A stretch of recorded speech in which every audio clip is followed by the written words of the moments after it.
we come to order here a little bit, I'd like to introduce our next speaker. Am I coming through all right? Oh, I guess so.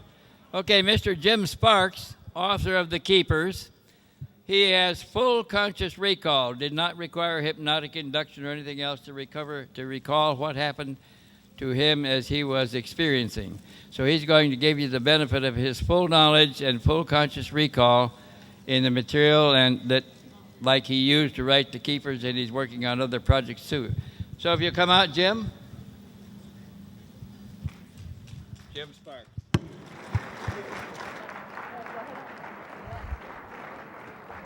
Thank you. Thank you. Thanks. Hi, everybody. Or, let's see, not too loud, right? How's this? Pretty good? Today or this evening or late this afternoon, I'd like to share with you, excuse me, some of the reasons why it's pretty difficult for extraterrestrials to interact with us on a relatively normal basis. Because a lot of people might say, well, gee, how come they don't, well, you've heard the typical, why don't they land on the White House lawn thing, but even deeper than that, why aren't they knocking on the door, and why can't you say, come on in and have a cup of coffee and things of that nature? So what I'd like to do is go over some of the reasons as to why it's like that and why it's so difficult. For myself personally, it's been going on for 19 years, and the first 6 years for me were pretty traumatic, horrific, to say the least, messed up my life pretty good. But after that first 6 years and understanding the nature of the beast, which I'm going to share with you, there's reason for the way it was in that way. And of course, in the last 13 years, these interactions have evolved to a point where there's a lot of learning, a lot of knowledge, and some messages. I'll speak on that aspect of it for about 30 minutes or so, more or less, and then we're going to see a video. And primarily the reason we're going to see this video is because it's another interesting aspect, I believe, of the phenomena, which is I've had, in this particular occasion, in an abduction, it was a mass abduction. Hundreds of people were involved, and there were a few individuals that were close to me during this abduction that I'd never met here at home, but that I was interacting with during this particular event. It was one of the first times, if not the first time actually, that I was able to move freely without being paralyzed and kind of help in this abduction because it was an environmental lesson, part of the campaign of what they were doing. But this one individual by the name of Douglas Rodante, I was calming, I was walking through the whole scenario, and in all these experiences, there wasn't a time that at least up to that point, where I actually saw a person here back home months after the event, which took my breath away when I first laid eyes on him.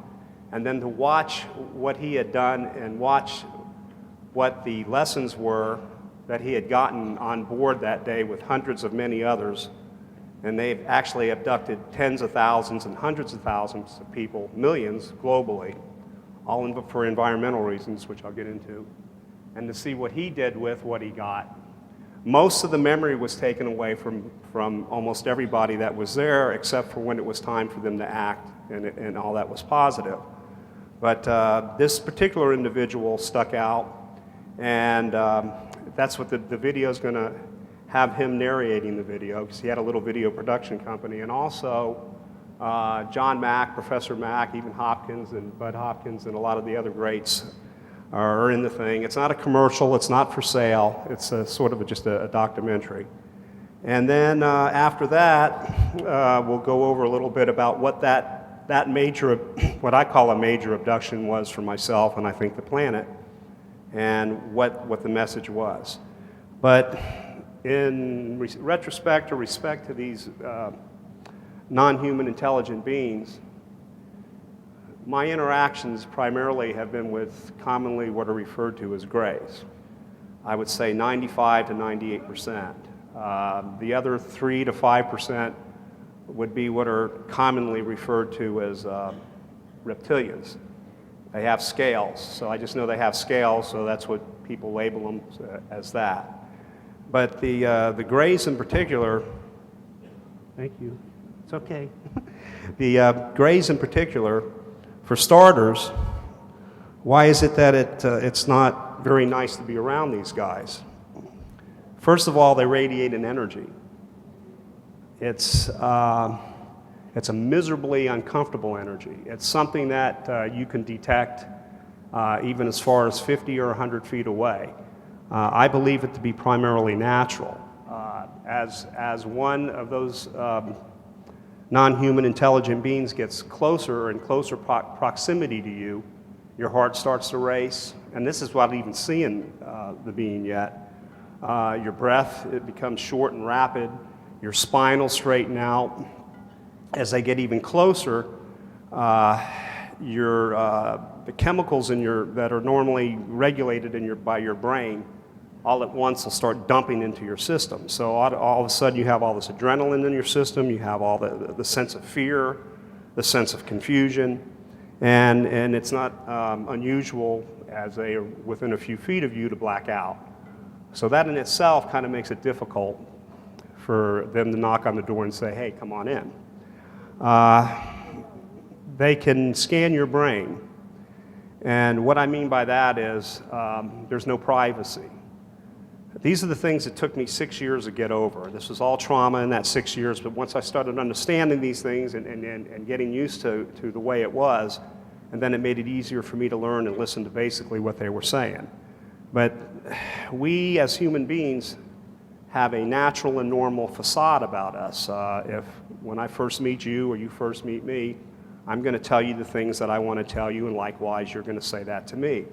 But deep inside, there's things that we're hiding. It's natural. Maybe things that embarrassed us in our past, or maybe there's some things we're ashamed of, or there's some things that we had done and we overcame them, and all those things that are private about us as human beings, and that's the real you. That's the part of you that's there, and then there's this surface you that communicates with other people. This is natural and normal. But when it comes to a being that's 100% telepathic, and then when it communicates with you, it cuts right through that normal and natural facade and lays all your insides on the table raw. So everything about you, everything you've ever hidden, everything you've ever known is energized, it's flashing before your eyes. They're talking to the real you. And that's not natural, and that's not normal, and that in itself makes it extremely difficult to be around something like that. They screen image,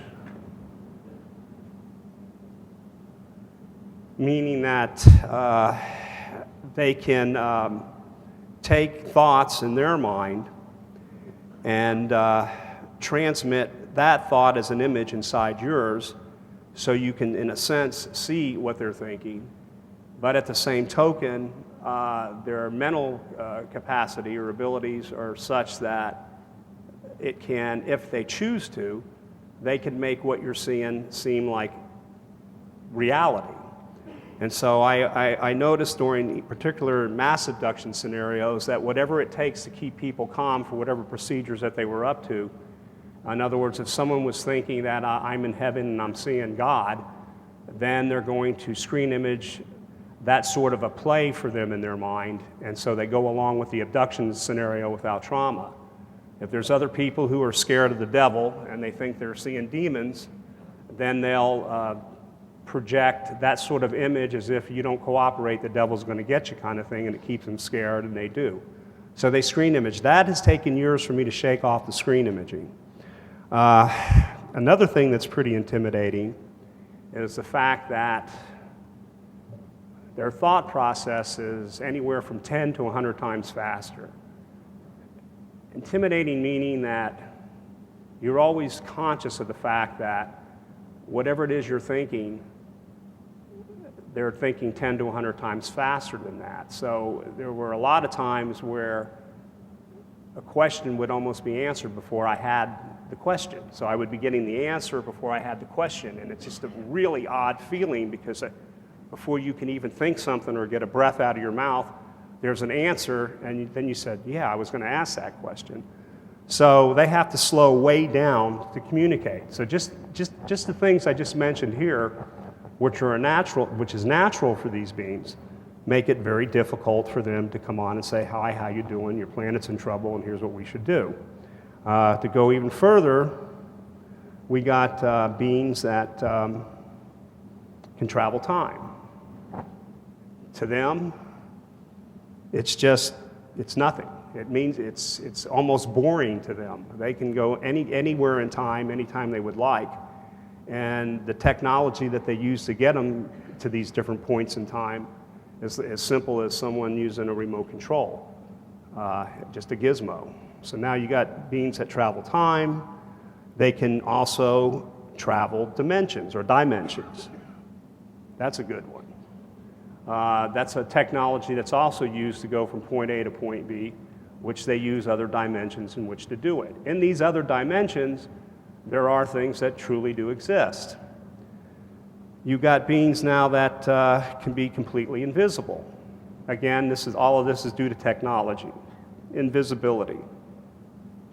You've got beings that can walk through walls. Again, it's technology. So when you put all of these things together, it makes it very extremely difficult to interact with what, again, are commonly referred to greys, and particularly this species of greys. So my first 6 years, these guys came to this individual out of the blue, out of nowhere, with all of this. And with me having no clue that anything like that was going to happen. I think what made myself stand out through most of this is the fact that I was filled with so much animosity, anger, focused hate. I loathed them, and those first 6 years were like a living hell. And then at the end of 6 years, almost to the day, at least to the month, I should say, the interaction evolved to something that was phenomenal. And one of the first, in that 6 year period, I was always paralyzed. I was always in the same place on board, and pushed by bizarre experiments, converting symbols and so forth, or our language into different symbols and a different way to telepathically communicate. I was learning, which I now know, the basics for telepathic communication, which can happen with any human being. The ability to take 20 or 30 pages of text, put it in symbol form, which vibrates with motion and direction, and you just glance at it, and then you get the whole information just as a person, and you understand the whole 20 or 30 pages. The best way for me to describe something like that would be to give an example would be movies. A movie might be an hour and a half, an hour, 2.5 hours, 2 hours and 20 minutes. And so if I were to say to you, Old Yeller, the first thing that happens is you relive that movie in a nanosecond, everything about it from the beginning to the end. But in the case of these beings, there was a transformation to learn, convert thoughts, symbols, ideas, and compress it into something the size of between a quarter and a 50-cent piece, and all you'd have to do is glance at it, and then you would have that entire movie in your head as if you watched the whole 2 or 3 hours of it. So in those first 6 years, all those things were drilled into me in combination of all the things that I was saying here that made it very difficult to be with them. But something remarkable happened after 6 years, and there was a mass abduction, and I'm going to go into the detail of that mass abduction and what it had to do with regarding a message to our planet and about our planet and the environment of our planet, which started making a lot more sense. But what I'd like to share with you now is this video, which I've got an overlay that should be coming up here on the screen. I met this gentleman during this experience, and I calmed this gentleman during the experience. I walked him through the entire experience. And then several months later, I actually saw him. I happened to be at a conference, and he had a giant video camera on his shoulder. And I remember standing there outside, and he was walking by the sidewalk, and he was carrying this huge camera, and it was wobbly because he had a video production company. And I said to myself, I said, oh my God, that's that guy. I remembered him instantly, but I never said anything to him. I bit my tongue, and he walked right by me, and then he stopped, and the camera kind of wobbled because it was heavy, it was wobbling in his body, and he turned around, and he started talking to me. And I let several months go by before I revealed that because he talked about, he had fragmented memories about it, and I let several months go by to see where this thing would go, because I happened now to run into an individual who, no, it would be the next one, the one with the other overlay with the 3 ships and the guy in the corner. Yeah, the second overlay, please. Yeah, that's it. That gentleman there to the far right on the screen, I had a sketch artist long before I saw him walking around, and she would work very diligently in me relaying to her my experiences and her sketching these things. And that was the guy that stood out throughout that entire abduction scenario with me the most. It was my first mass abduction. It was my first time that I actually interacted and helped with this mass abduction, which I don't claim to embrace alien culture, and I have a healthy suspicion of them all the time. But in this particular scenario, it was very fruitful. And so he stuck with me because this is a guy that just stuck out through the whole thing. So what we're going to do is we're going to see a video that was made several years ago, probably 10 years ago. It's going to have a lot of the speakers that you see today. It's not for sale, it's not commercial, it's nothing like that, but it's something that Doug had put together with myself, and of course yours truly is in there. And then after watching the video, we're going to go over that experience about the mass abduction and the environmental lessons that are being taught.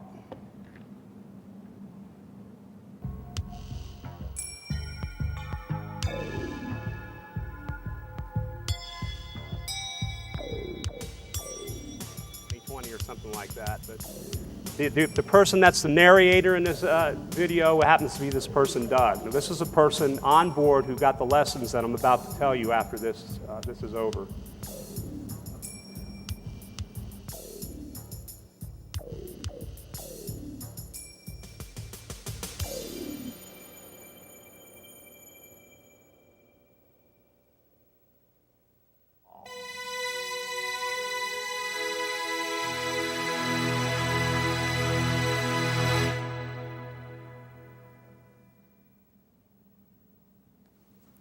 It may be human nature to wonder if other intelligent life exists in the universe. That's him. Or perhaps other dimensions. Within 54 light years of Earth in our own galaxy, there are at least 1,000 stars, 46 of which are similar to the Sun in that planets orbit them. Scientists say it is feasible to have life on at least 1 out of 22 of these planets. If this is so, the question is, are we being visited by extraterrestrials? Well, the United States government officially says no, even though they outline UFO history and hazards in their official Field Guide to Disaster Control. Internal requests by Congress to release information pertaining to incidents that have happened decades ago, such as the famous UFO retrieval of Roswell, New Mexico, have continually been denied. The Air Force put out a new report that said, indeed, this wasn't the weather balloon that we've said it was. It was something called Project Mogul, which was supposed to be a high-altitude, low-frequency listening device suspended by balloons in the upper atmosphere designed to detect possible Soviet nuclear testing, which, of course, wouldn't actually it wouldn't happen for 2 more years and would theoretically take us by surprise at that point. one particularly interesting note was that a lot of files have been destroyed, evidently some decades ago, without the proper paper trail that would document where they went. Additional evidence to a government cover-up at Roswell was discovered during a research project at Curlin Air Force Base by award-winning filmmaker and author Linda Howe.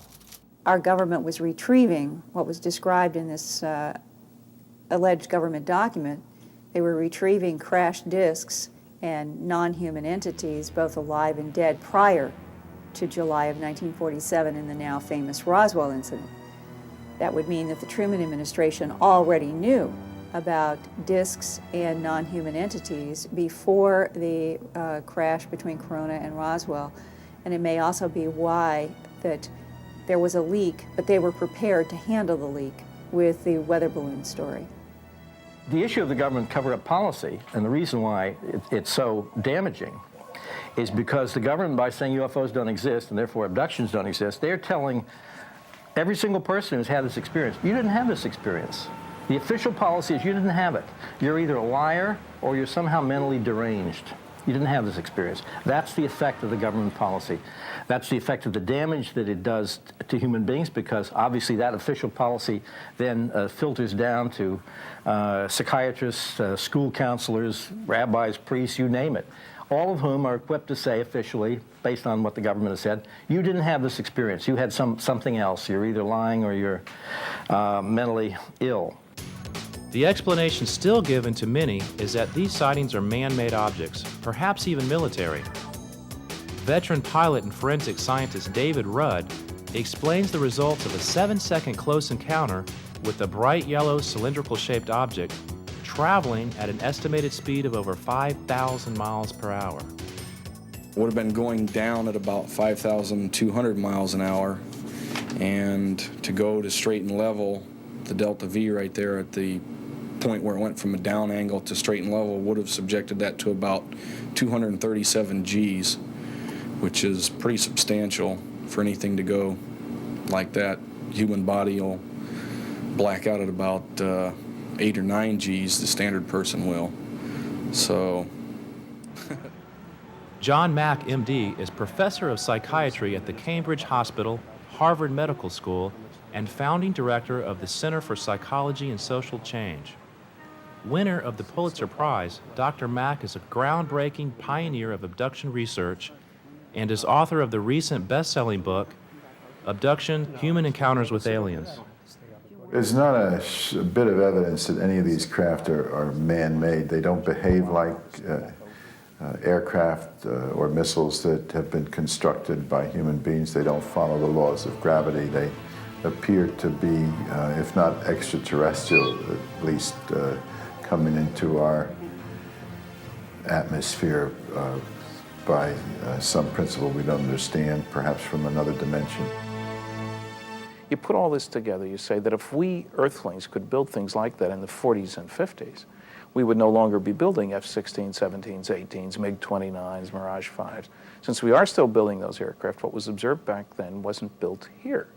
And if it wasn't built here, it was built someplace else. Therefore, by definition, it's extraterrestrial. For a long time, from the 40s through the 60s at least, most of ufology, or the formal study of UFOs, tended to deal in these claims that objects were flying around. Since that time, and most especially now in the 90s, the focus of attention has shifted to claims that human beings are encountering unusual beings of off-world origin or alien origin. They were hairless. They didn't have slanted eyes. Their eyes were straight across. They were dark. They had not a real large nose, but it was more, it wasn't flat. And they had small nostrils and they had very thin lips, but their mouths didn't open. Eyewitness accounts began to accumulate of actual face-to-face encounters with something that would be in the category of 4 feet tall, grayish-green skin, enormous black slanted eyes, and, what the eyewitnesses say, are non-human entities. Claims of conscious face-to-face encounters with extraterrestrials are not as common as the, quote, dream-like abduction experiences which are happening worldwide. Estimates range from hundreds of thousands to several million people in the United States have had these experiences. And around the world, although there are reports from many countries of this phenomenon, there are no reliable data. So far as I can tell, I've never seen any absolute pattern that would suggest a type of person who has had abduction experiences. I've dealt with everything under the sun. I've dealt with, just in terms of professions, I had a NASA research scientist come to me as an abductee. I've had, so far, 8 psychiatrists come to me because of their abduction experiences. I've had police officers, military, people in show business, well-known people. Cuts across economic groups, racial groups, there are blacks, Jews, Protestants, Catholics, you name it. Black, white, old, young, rich, poor, straight, gay, every possible type you can imagine. And I've worked in places like Brazil, Australia, Europe, working with abductees there. So it's a global phenomenon. There are not enough words to describe the extreme emotions one may feel when coming in contact with extraterrestrial beings. There's a great deal of mystery and misunderstanding associated with this phenomenon due to partial or no recall in many abductees. However, top researchers like David Rubian have singled out a gentleman by the name of Jim Sparks, who has almost complete, total recall. His abduction experiences have brought amazing insight into an otherwise speculative alien agenda. Jim remembers more than any other individual I've come in contact with without the benefit of hypnosis. But his experiences not only are so vivid in what he's actually has gone through, but I can see that what he's telling is the truth. The Jim Sparks story is one of the most significant in the human abduction syndrome because the majority of his experiences he had as an experience consciously. The fact that Jim has had those recollections, and other people have had them too, and they seem reliable, they seem a pattern, of course adds credibility to Jim in general. And so I've had never a reason to doubt his credibility. Well, I think it's valuable that Jim Sparks has made a record in such detail of the information that's come to him, the language that he's taken down, the rapidity with which he notices that information comes to him in this process. And so it's very concrete and can be compared with what other people report, and again gives a certain authenticity and validity to it if we find that others are having the same experiences and putting down the same formulations and symbols, because it's not something that somebody could really make up on their own. There's an estimated hundreds of thousands or maybe even millions of people around the world who have abduction experiences that are fragmented, some with no conscious recall at all. Why are you one of the few that has almost 95% total recall? Well, I feel it might be for several reasons, but one in particular is that I never went along with any agenda that they had in mind. One could say that I fought them tooth and nail. You didn't cooperate with them at all? No, particularly in the early years. Was that harder on you in essence? Much. I think it brought out I think the will or the fight against them brought out the ability for me to retain a lot of the things that were going on. Secondly, I believe that there are humans that, for whatever reason they pick them, they want to retain the memory or the experience of the abduction. I just happen to be one of those. What is your emotional state when you come face to face with these beings? Well, I've been dealing with them for 9 years now. The first several years, it was horrible. How horrible? Pure trauma. Well, for starters, you're somewhere that you don't want to be. That in itself is scary. I didn't want anything to do with this, period. I would imagine it'd be hard to accept the fact that it's happening at all. Oh, yeah. Well, getting into that, it's... Accepting it yourself is one thing. Explaining it to others is another. Right. The aliens themselves radiate an energy or vibration that paralyzes you. Fear, yeah, sure, you're paralyzed in fear, but it also paralyzes your mind and your body. I know there's a lot of fear connected with it, and there certainly was in my life, but It's not a form of mental illness. It's not a progressive physical disease. We know those things because we're all still fine after years of having had it. These experiences are complex, ambiguous. We have no control over them, and they're very, very difficult to deal with. When you're abducted, how often does this occur, and what happens in the abduction process? It happened quite often. Some cases 2, maybe 4 times a month. Here in the last few years, perhaps it's twice a year, maybe 2 or 3 times a year at the most. Mm-hmm.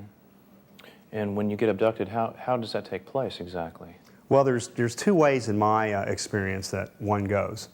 One way I call the easy way, which the worker beings escort you from your home, or in some cases your car, to their craft. One goes the easy way when the crafts are on the ground. I think one goes what I call the hard way when they're actually in flight or hovering over your home. The hard way involves typically I'm sleeping, and then I'll be woken up, and then I'll go back to sleep, sort of like a second sleep or an unnatural second sleep. But I'll be awakened to a low-pitched, low RPM whirling sound that sounds sort of like a whipping, whirling sound. I'll hear it in my head, and it'll get louder and louder and louder, tremendously loud. Then I would lose consciousness, and then the next thing, when I regained consciousness, the next thing I knew is I would be there. So you're not aware of what happens between point A and point B? Better than 99% of the time, no, you're not.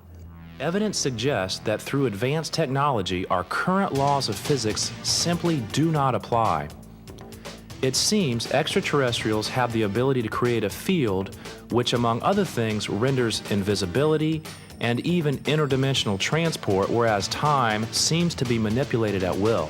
Aliens have even been seen walking through walls. To me, it's like any other technology. For example, a television. It's probably the most simplest tool in the world for one to use. On, off, change the channels. However, if one were to tear it apart, if you weren't a technician to try and figure it out, it would be beyond comprehension. The same thing with their technology. They are advanced cultures. After all, they can come here. And to us, when we look at the technology, it seems extremely complicated, almost magical, as a matter of fact. To coin a phrase, their technology is so advanced it seems like magic. But however, after seeing it time and time and time and time again, and not being traumatized by it because of familiarity, I noticed that it's a field they create somehow, and it enables all these wondrous things. So you've become somehow acclimated to the field? Yes, but you're always scared to death. Perhaps the trauma doesn't, or the fear doesn't last as long each time, but yeah, there's always an overwhelming fear at first, because it is completely unnatural. According to Jim, their technology also allows them to literally be 80% in one dimension and work 20% in another. In some cases, that is why they can be seen as transparent. You can see right through them because 20% of their working essence is here and 80% may be somewhere else, or whatever number they choose, for example, 50-50, 90-10, etc. Extraterrestrials, in a lot of cases, can be mistaken as spirits, demons, angels, and I think that's been going out through history. What other activities are associated with being abducted? Well, there seems to be, in almost every case that I'm aware of, poltergeist-type activities. Why is that? They literally go through dimensions in order to go from point A to point B. And what I've also learned in my experience is that there are other types of entities or things that exist in other dimensions that perhaps are spirits or ghosts. For all I know, it may even be humans. Are you saying that they follow these beings through these dimensions when these holes or portals are opened up? Yeah, I think doorways are opened up.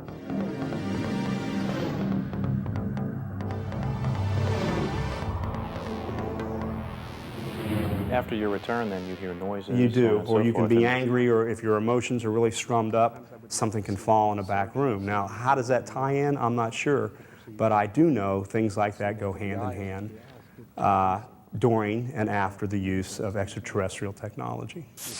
Most of the peoples of the earth, except the Western man of the past 200 or 300 years, has been aware of other intelligences that come from other dimensions and enter into our world. They were called spirits or divas or whatever, and they were accepted by other cultures. We've simply rid ourselves or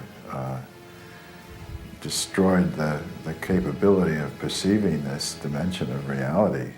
How do you communicate with them? The main source of communication for them is telepathic. They do not speak. I know of no extraterrestrials that speak. There may be some out there. I've never seen or experienced any. No, we don't communicate, obviously, telepathically on this plane. Why do you think you can communicate with them telepathically in another, let's say, area? That's a good question. It's medical fact or science fact that we use only what? A very small percentage of our brains. I think that there are muscles in our minds that lie dormant or that are atrophied. And I think that these muscles can be activated. So I think once you get around an extraterrestrial's mind and they radiate or communicate telepathically, I think it begins to exercise the muscles that we have naturally that lie dormant. It wakes them up. Tell us more about the communication with symbols. Are there holographic images involved? They create holograms or images that literally hang in the air. For lack of a better explanation, I call it a hologram. For example?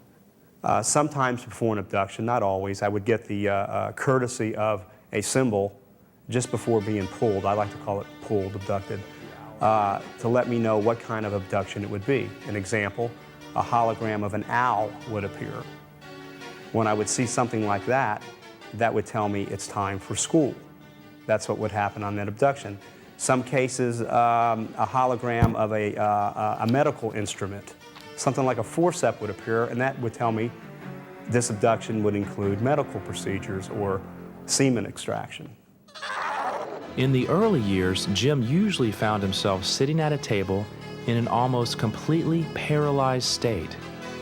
In front of him was a screen in which he was forced to learn an alphabet, a number system, and symbols. Over and over again, he converted our letters and numbers to what he thought was their letters and numbers. As time has gone on, I don't believe that now to be their alphabet per se. I think it was a common ground form of communication. Nothing about this, any of this is conventional. The symbols literally, like the holograms, hang in the air. Interesting about the symbols, though, if I may explain. I had one experience where I read a story in regular language that I understand, our language, and I would say it was probably about 20 pages long. They could take the same story and put it in their alphabet that I was explaining earlier, which would only take perhaps a half a page. And then they could condense that half a page to a 50-cent coin piece like symbol, and all you have to do is look at it and understand. The alien language must be done in what we would consider to be three-dimensional space. And that one of the problems of the communication between our species and this other species is that we still are relying on a two-dimensional kind of communication and a verbal stream of words, whereas this other intelligence relies on a three-dimensional, technologically projected symbol communication that is combined with telepathy. Obviously, their language is more condensed than ours and more effective as well. They have minds that think 10 to 100 times faster than ours do. They have to slow themselves way down to communicate telepathically. In fact, the more I got abducted, the less they wanted me to rely on telepathic communication and more on the symbolic communication. You described worker beings in your book. Right. What do you mean by worker beings compared to aliens? Is there a chain of command here? Well, I think it's probably the biggest reasons that extraterrestrials have been involved with humans hundreds, if not thousands of years. I think that they take or extract the raw material that they need in order to create just that, worker beings. I think these are the same beings that most abductees describe. They're the small, atrophied, large head, large teardropped eyes looking creatures. Those are the workers. And then there are the aliens that I call the true aliens, at least in the species that I'm familiar with. They're a little bit taller, and they seem to have a run of things. So yeah, there's workers and there's supervisors, for lack of a better definition. Now, workers, is this a subspecies? Is it a created species? Yes, it's created, purely. Obviously, one of the big questions that we have is why are these encounters occurring from the alien point of view? And my own feeling is it's very difficult to think like an alien. We don't know the answer to that question. We can only make educated guesses. It does seem that some of the so-called aliens are conducting genetic experiments. It does seem as if human women especially are being impregnated, but human men are also being taken, abducted, and sperm samples are taken from these men. The genetic experimentation, the creation of a kind of hybrid mix of them and us, that's the really central goal that they're really centrally involved with. That's why they're here, really. But along with that is the idea that they're interested in studying human emotions, human sexuality, human feelings of love for one another, especially feelings of maternal and paternal love for our children. All of the things that are sort of basically human, emotionally. Besides semen and ova extraction, what else are they interested in?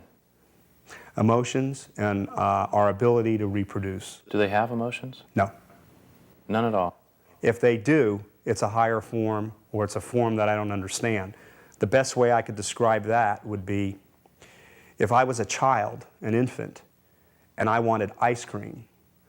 Although my father or my mother knew it would be time for a nutritious meal, I would scream and yell like a baby that I would be, that I want ice cream, and I would think mom and dad have no feelings and no emotions because they want me to eat vegetables.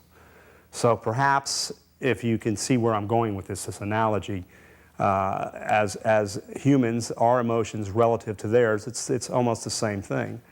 But I'm not saying they all don't have emotions. I'm saying the ones that I've been dealing with, or have been dealing with me, I should say, in particular, seem very emotionless. There are other races that seem to have emotions, and those are the scaled ones. I think they're commonly referred to as reptilians. In a sense, it seems like they're almost farming us. In fact, I think you couldn't put it in a better way.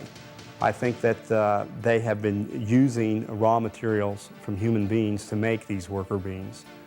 Semen from men, genetic material, ova or eggs from women, and I think they've been doing this to human beings in secret, maybe thousands of years.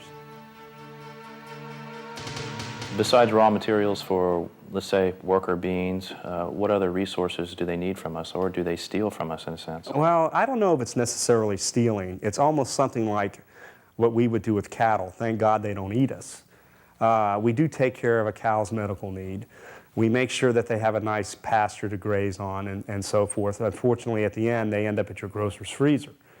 As far as humans are concerned, they've been extracting these raw materials for years and years and years. But I said one reason is they make these worker beings. Another reason I feel almost certain of is for their own longevity. In other words, they have a technology that can extract tissue intact from a human, maybe 1/1000th in size. To give you an example, let's say that field I told you they created, they can actually take 1/1000th of the tissue in an elbow, and you'd wake up in the morning and feel like maybe your elbow's sore. And they can take it and they can overlay it on themselves if the genetic material matches up naturally, and it would regenerate whatever the ailment they may have in the elbow.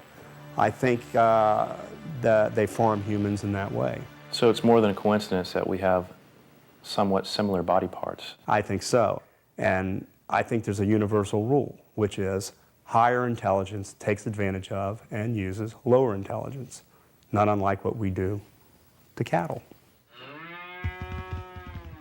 If, as the evidence shows, the aliens are interested in this kind of ongoing genetic, shall we say, tampering or whatever, at least the attempt apparently to connect their stock with our stock, that would explain why they seem to follow a particular bloodline and a particular family. And so if a parent or parents have been abducted, there is sadly likelihood that offspring will be abducted too. not necessarily all of them. And perhaps another generation. I've got cases where there seem to be 4 generations that have had abductions in the same family. When you say they've been interacting with us for hundreds or even thousands of years, I mean, that's a, fairly serious implication. Do you think that they've genetically manipulated our DNA? There are reports that people have heard or been told that from abduction cases. They've showed me that, for lack of a better definition or word, hologram-looking visuals that led back human history all the way back to these ape-like looking creatures. So the impression I got and what they said as they were showing it was, yeah, we manipulated these creatures to make you who you are today. On April 9, 1983, I was working on a documentary project for Home Box Office when I had a meeting scheduled at Kirtland Air Force Base in Albuquerque, New Mexico, with an Air Force Office of Special Investigations agent named Richard C. Doty. And in the course of that meeting, he told me something his superiors wanted to share with me, which was an alleged, it said, briefing paper for the President of the United States of America on the subject of identified aerial vehicles. And he told me that I could read it, that I could not take notes, and I could ask him questions. And as it began with a historic summary of our government's efforts to retrieve crash disks and non-human entities, both dead and alive, going back before 1947, into at least the 1950s in the paper that I read. It discussed a live extraterrestrial biological entity referred to later by this man as EBA, who communicated to our government that its civilization had been involved with this planetary history for millions of years, going all the way back to the dinosaurs. And as startling as that concept is, that their interaction with the Earth had involved life-seeding projects, harvesting projects, mining projects, a whole series of things. And there was a sentence that said, these extraterrestrials manipulated DNA in already evolving primates to create Homo sapien. And I remember reading that sentence over and over and over again, thinking about the implications, and another sentence in that paper that said, all questions and mysteries about the evolution of Homo sapien on this planet have been answered and this project is closed. All questions and mysteries about the evolution of the human species have been answered, and the government has closed a project inquiring into that question. Is our military involved or world powers involved with this agenda? To me, clearly, yes. Probably the most remarkable experience that I ever had was I had gotten pulled or abducted, and I found myself out in an abandoned, what I thought was a carnival yard or something. But I was out in this open area. There were about a dozen beings standing in a semicircle. Now you got to understand, everything about this was different right from the beginning. I was not paralyzed. These beings were standing in a semicircle.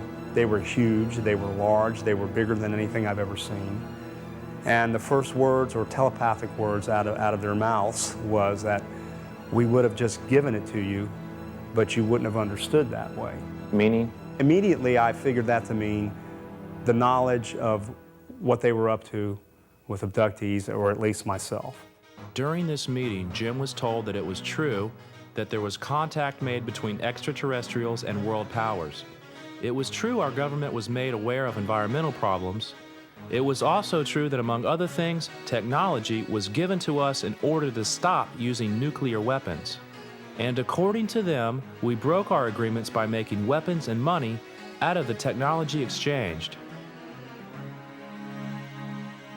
I think if you can take two generals or several generals and they're sitting back listening to this and they're thinking, yeah, well, they're benevolent, all of this is well and good, but my God, these guys can come and go in our skies as they please. They can take people in the middle of the night and there's nothing we can do about it. We need to buy time. We need to negotiate whatever needs to be done so we can catch up with this technology to defend against these guys. You know the military's going to think that way. It's their job to think that way. They're sworn to protect this country. How else can they think? Why didn't they tell the average citizen in that day that these things were happening? We were just getting out of World War II. Orson Welles' experience, I think, showed a lot. I think the closest thing to extraterrestrials in those days was a swamp monster, relative to how experienced people are today. And of course, once again, the paranoia that these creatures can come and go as they please. What if, and I can see military minds thinking this way easily, and I don't blame them. What if we didn't agree with what they wanted to do? What could we do about it? So I think that in those days, they bought time. The human psyche as a whole, the collective consciousness of humanity is beginning to respond to these stories and these events, and we are beginning to change our consciousness about this subject matter. Not only has public awareness increased, evidence suggests that certain unnamed organizations who have knowledge to extraterrestrial existence would like to speak out publicly but can't for fear of prosecution. I don't think the government fears so much that if it were to come forward with the truth, people would panic in the street, or the stock market would drop, the church would collapse. By God, we're human beings, we're resilient. Human beings have always been that way. I think they're more concerned with, gee, what are you going to do to me? Because for the sake of national security, I think a lot of human beings and honest, law-abiding citizens have been hurt, tremendously so. Perhaps plenty of lives have been lost over this secret. People have been maimed, people have disappeared, and this goes on and on and on and on for the sake of national security. If you provide an avenue for government officials, perhaps even private industry, to come forward and speak the truth about extraterrestrials without being prosecuted, a lot of the technologies that we have, because we do have technologies that can change things for energy, water, and all those things, that we don't need to hurt the earth to derive the things that we need. There's technologies that can overcome all of that without polluting the earth at all. The earth is on a catastrophic course right now with us at the helm, because what we're doing is lethal to the future of the planet. Obviously, the fate of this host planet, then, is of concern to them. This common area that you hear repeated over and over in the human abduction syndrome about why these interactions from a non-human intelligence is the focus on our environment, that we as human creatures are self-destructive, that we are damaging our own planet, and that in the process of this self-destruction of our environment, the implications for our future seem to be hanging in the balance. What touched me the most was they were really focusing on the environmental problems we're having. They really see these things literally from a different perspective, which is from outer space, high technology, perhaps from other dimensions, and they really see it as, if we don't take care of it, we will no longer be here. That clear, cut, and dry. They tremendously focus in Central and South America and the rainforest. They made it crystal clear the burning of those forests has to stop.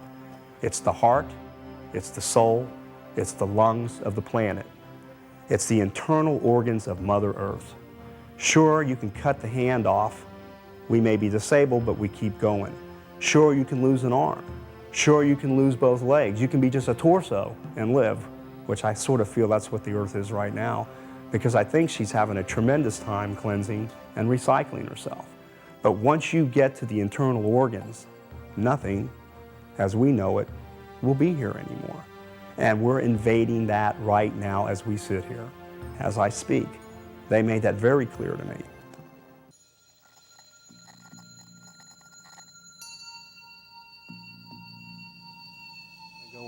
We need to cut it off. It's going to go into 800 numbers we don't have anymore. And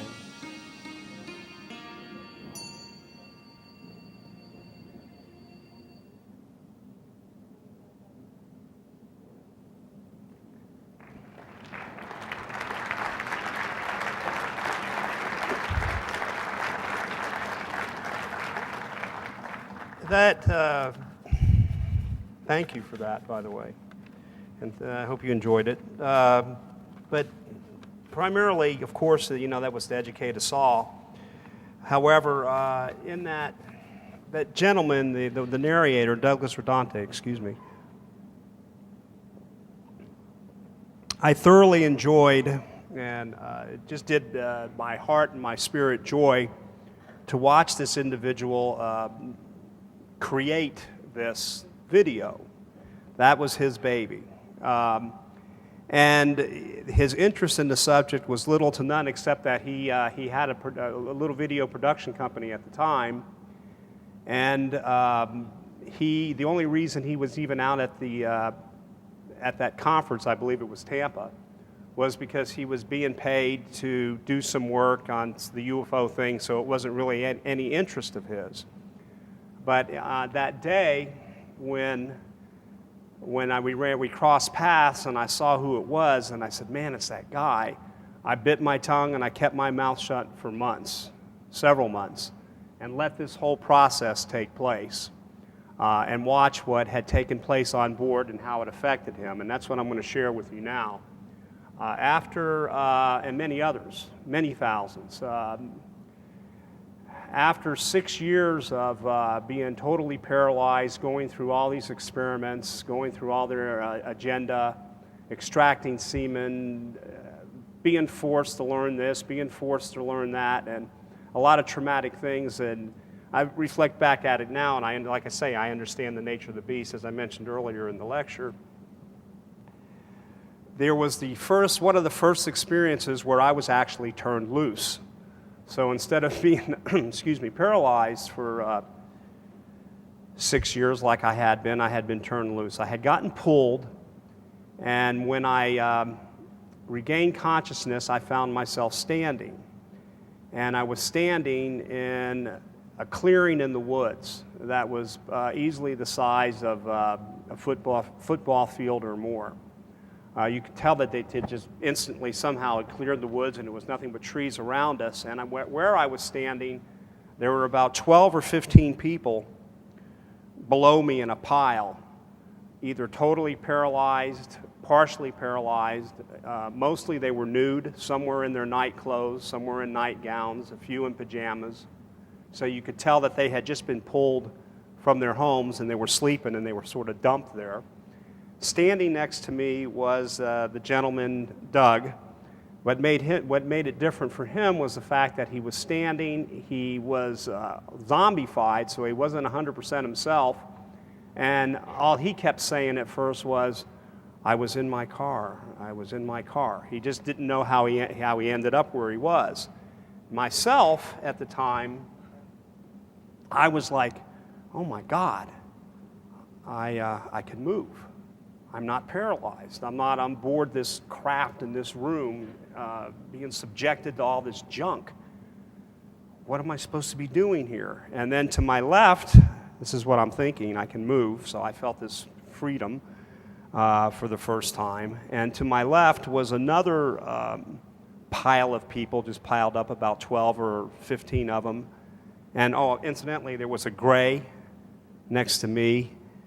Next, in that other pile of people, there was another gray with them. And in the next pile, there were about 12 or 15 people. There were 3 with a gray. From our left were 3 balls of light in the horizon. And it was an overcast night, and I remember that clearly that it was overcast. How's that? But I clearly remember it was an overcast night.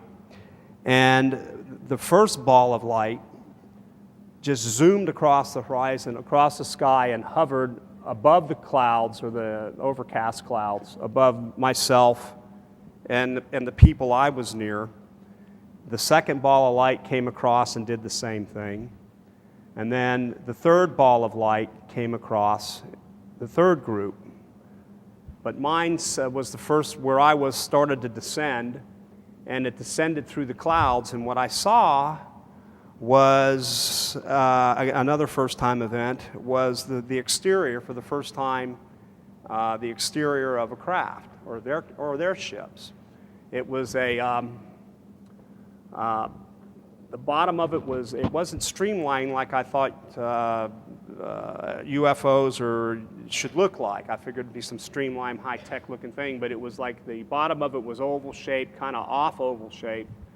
There were windows all the way around, and then there was a sphere around that. So it looked like it was 50, 60 feet across, and I could see, or maybe a 50 to 100, something like that. I'm not perfect in judging the width of things, but there was, I could see the scurry of activity, and as that thing started descending through the clouds, a light came on from the bottom of it, and it was an extremely white, bright light with a hue of blue. And I thought that was the most gorgeous, beautiful sight that I had ever laid eyes on. And so I had my freedom. I was moving around. I was waving my hands in the air saying, it's beautiful, they're beautiful, because another one came down and did the same thing, and another one came over that pile of people and did the same thing, and I blacked out. Prior to those ships descending, when I was out there in that field, and that gentleman was talking about, I was in my car, and these people were sprawled out on the ground, I got the telepathic voice from Gray saying, calm him, because he was saying I was in my car, he was nervous.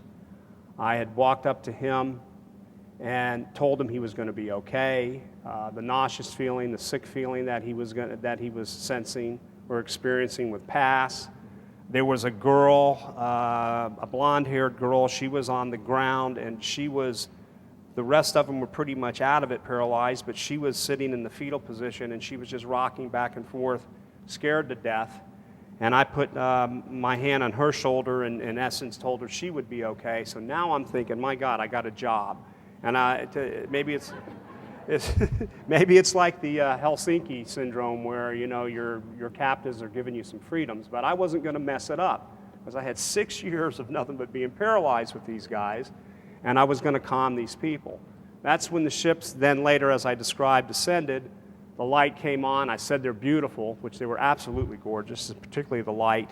I blacked out. When I came to, we were in a corridor. And in this corridor were all of the people that were splattered all over the ground that they had in this clearing in the woods, and they were standing.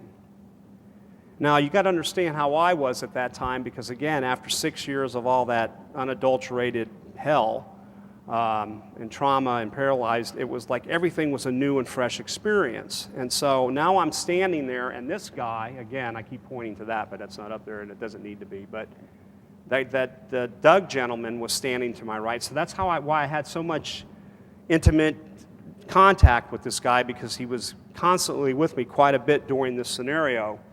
And he was standing to my right, and then and everybody else was standing behind me, and they just looked like zombies. These people were abductees. And then the telepathic message came, lead them. Lead them. So what is it? Lead them to slaughter? All these negative things can go through your mind, right?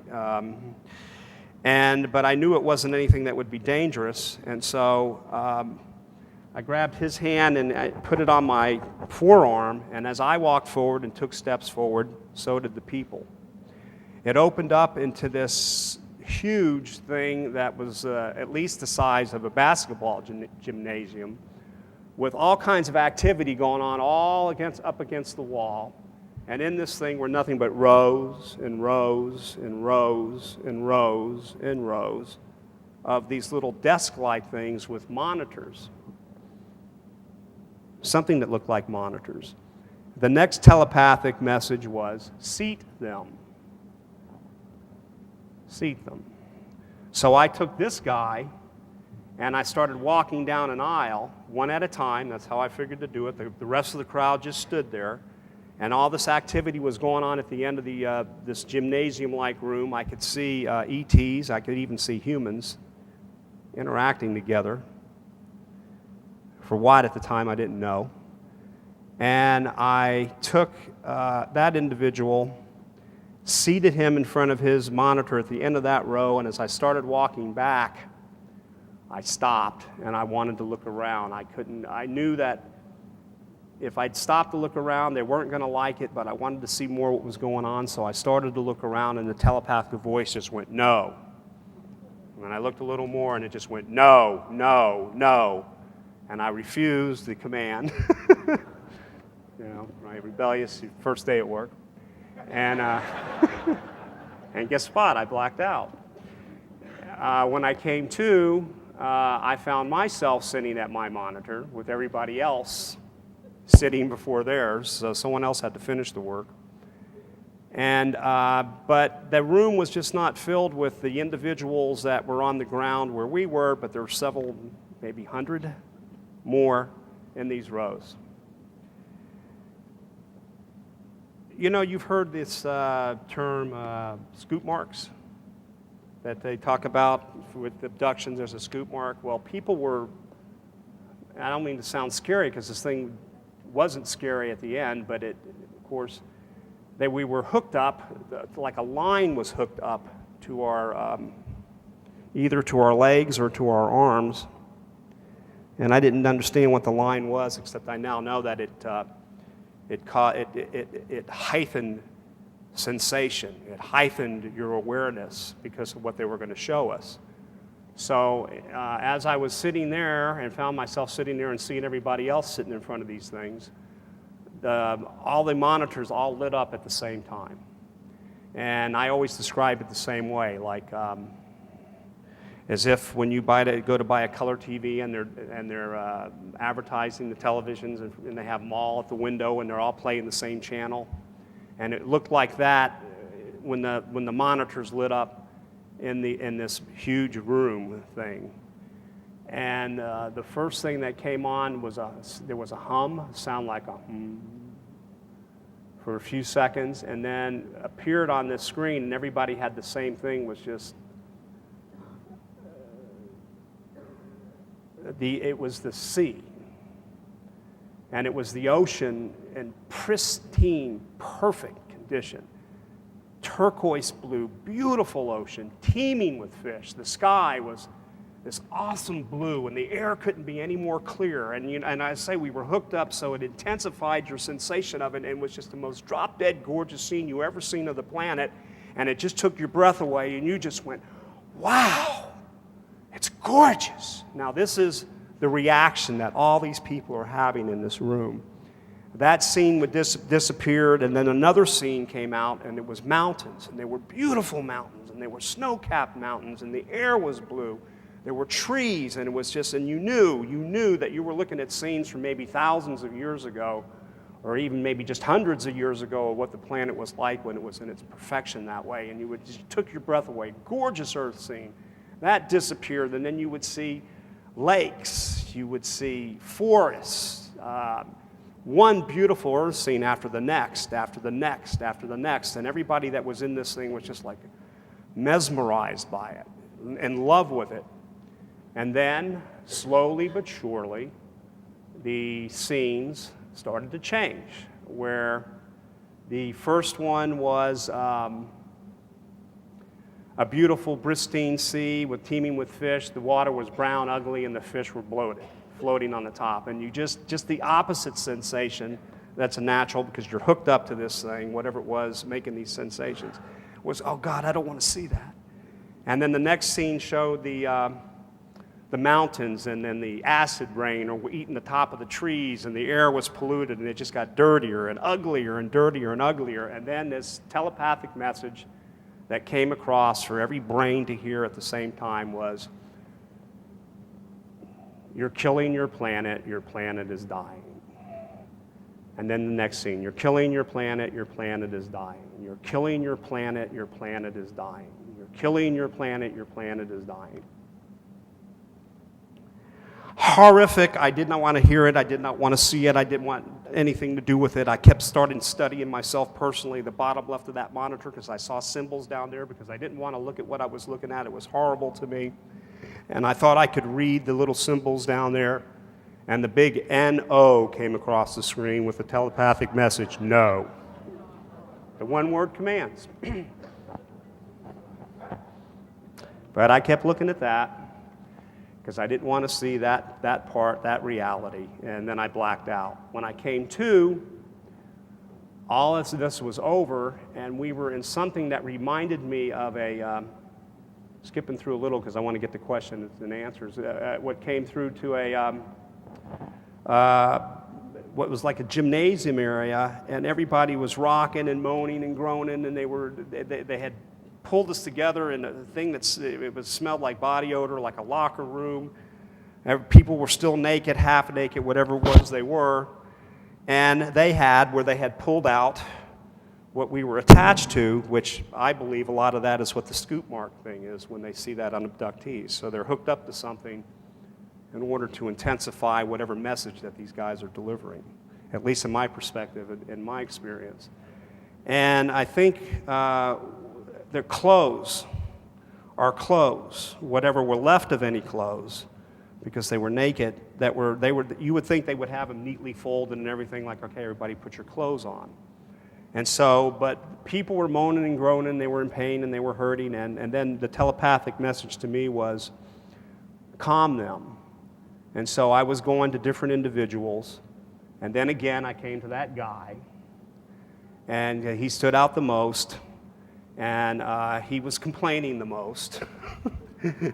He was complaining about his arm, it hurt, and this hurt, and I'm saying, hey, look, man, you're going to be okay. These things pass. Whenever I get cut on board, which is true, whenever I bang myself up, it heals real fast. These things heal real fast.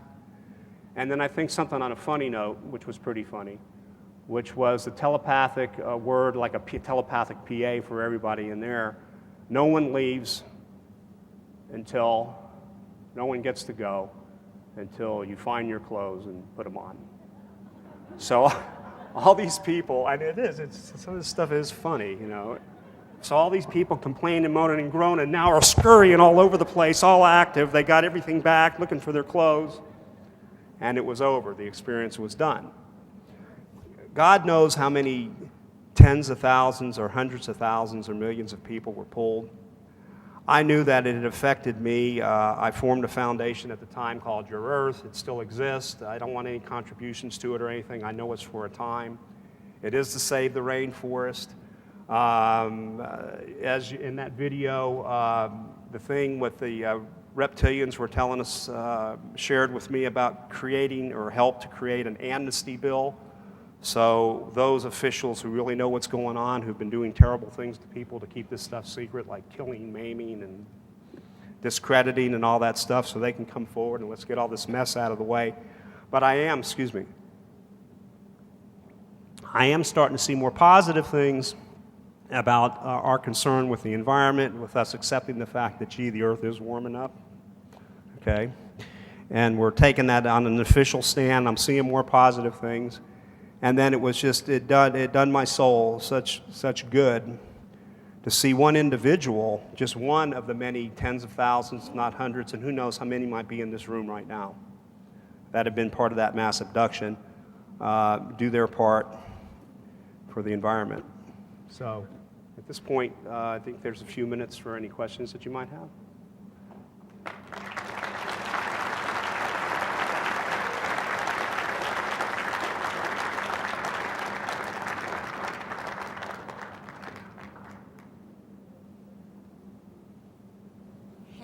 Hi. I enjoyed very much your talk. Where did you live when that happened? I'm sorry, dear? Where did you live when that happened? That was, when was I living? That would have been about 10 years ago. So at that point, I was in Florida. I was in Southwest Florida, Staro Island, Fort Myers Beach. And that particular event, that's where I lived, in Florida. And then you just woke up in your bed again? It depends on where I was pulled. You know, things for me were a little bit unique. After that scenario, I can't remember now. You know, I used to take meticulous to remember every single dot and detail. So, and I did start writing things down, and I think I might even have in the book whether I woke up on the sofa or whether I woke up on the living room floor or whether I woke up in the bedroom. But it was inside my home. Thank you very much. You're very welcome, dear. Yeah, my question is, what you were talking about today was all about, happened and concluded about 10 years ago. What has happened lately? Oh, well, let's see.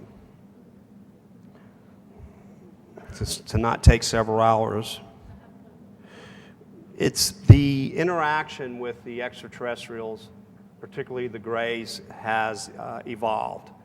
The best way for me to answer that is I'm seeing things in timing for myself with the book that's out and me getting to share these experiences and educate the public, at least when I say that in what I experienced and surmised. I'm seeing more concern with the environment, and I'm seeing myself in time seems to be all lining up with the way we are right now and where we're going with that. I think, though, for myself personally, the interactions have totally changed. They used to pull me in the middle of the night, rip me through the roof, so to speak, drag me on board, in a sense, fighting them tooth and nail. And I've had interaction now that is almost on human terms, where I get a warning, meaning that, hi, we're coming. I get notice, I shouldn't say warning. And then at times I actually physically go to places to have interactions instead of being pulled. And that was something I always practically begged for many years. So that would be pretty much a progression that way. The rest of the question, have they said any more, or has anything else come clear to you as far as their agenda other than our environment? Okay. If the way I like to describe something like that is if alien agenda were 360 degrees, then I've got to intimately share in 1 or 2 degrees of that 360. And if each degree had 100 agendas in it, then I've shared in or experienced in 1 or 2 degrees within 100 of those agendas, a dozen or so. Primarily what I've come face to face with and seen has been the environmental issue with them, be it for them, be it for us, or be it for all of us. And I've also gotten to see a business aspect associated with what they're doing. Things that to me aren't very pleasant, but they've been doing it for, God, tens of thousands, if not hundreds of thousands of years, which is, in the business respect, as I mentioned in the video, they can, they farm for raw genetic material, I know, to use to make worker beans, but don't let it scare you because you don't know what's happening to you. And also, don't let it scare you because it's nothing that, anything that's taken from us in that respect, with the high technology that they have to use it, it doesn't affect your longevity or in any way, shape, or form. There's something there. There's an interest in them to make worker beans from what we are. There's an interest there to get genetic material for all sorts of things that they use for themselves. And unfortunately, some of that has been from us. Again, it doesn't affect your health. It's just that it's done in secret and you don't know it and it doesn't affect you. So I've been familiar with those aspects of the phenomena. Hi, I'm Linda. Since my experiences, the major ones in 1975, I've noticed several people have mentioned 1975 here. One of them was environmentally related, maybe more than one. One, I was taken, it looked like I went right out through the screen in the window.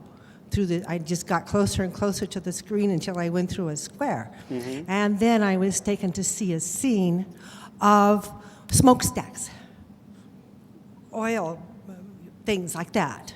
And then I ended up in a place, in a clearing in the forest. And then I seem to have a way of being called back. My ears ring. And I've noticed sometimes I get this. Maybe some of you have an ear ringing. With me, it's the left ear is negative, the right ear is positive. I get warnings.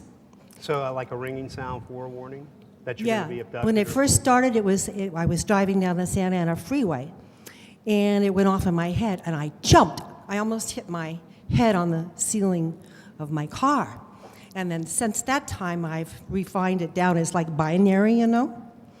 Anyway, I've been playing around with this stuff. It looks like I have had contact, although when I first saw that light up on the hill, I hadn't even thought about UFOs or anything like that. But not long after that, I saw Betty and Barney Hill on the TV, and the whole time I was watching the movie, a nerve here and here buzzed the whole time during the movie, and the next day, my forehead was sore there. So I don't know what's going on, but I know it has to do with the environment. I'm sure it is, and I'm really worried. Well, thank you for sharing that. There's just about 3 or 4 more minutes, but I should say, to add to that, thank you for sharing that. There is sounds associated with being pulled. There is no doubt. There are sounds like that, and you can hear ringing and whirling in your head associated with the technology of being abducted. And I'm glad to hear that it's an environmental thing again. Very simple question. Why do you have to take your clothes off during an abduction? If you were to ask me to come up on stage naked, I would have my 3rd and fatal heart attack. You know, I don't know, sir, what it is with this naked thing about us and our nature. I don't know. But they were naked. What can I say? The simple question is this: if I can go through time, time is not. I'm sorry. If time is not a variable, time is a variable. Excuse me, where I can go forward in time or backward in time. Right. And I can go from place to place as easily as they can. Correct. Then I can see who is causing the environmental problems. I understand. And why don't I attack them instead of attacking you? I like that. Okay, I'm down to a minute here, according to the queue, but I experienced time travel, I think, by accident. I was abducted, and I'll never forget this one, and I was gone for 2 hours, and I was brought back 2 to 3 minutes before I left. Now, here's this whole thing with all these theories. If you see your grandfather and you kill him, can you be born, and this and this and that, and all these things, almost like what you're saying here, too, in a sense. I'm not going to kill anybody. But, I'm just going to if you were to shoot your grandfather, right, would you be born if you went back in time? Things like that. Well, when I came back, I saw myself 2 to 3 minutes and all the actions that I was doing 2 to 3 minutes before I was abducted, without going into the long story, because it is a neat story. I wrote about it. But nonetheless, what I saw was an individual. I could hear the sound. I could hear that person turning on lights. I can see that person open and close in a refrigerator. And as I was on my sofa where the person was about to come back to catch up with that 2 or 3 minutes, and I kept saying to myself, oh my God, is me going to see me? Is me going to see me? Is me going to see me? And as I turned around to come back, that self had absolutely no awareness of this self. So, and as that self came closer to the sofa where I was before this whole thing started and time was catching up with itself, it started to turn invisible, or it started fading until it came very close and disappeared. So this business with taking care of the culprits or doing something, what I've learned throughout this whole thing is that the laws of physics, as we don't understand it, and it says time's up here, so I'm going to have to finish with this. The laws of physics, as we understand it, do not apply. And it takes a tremendous amount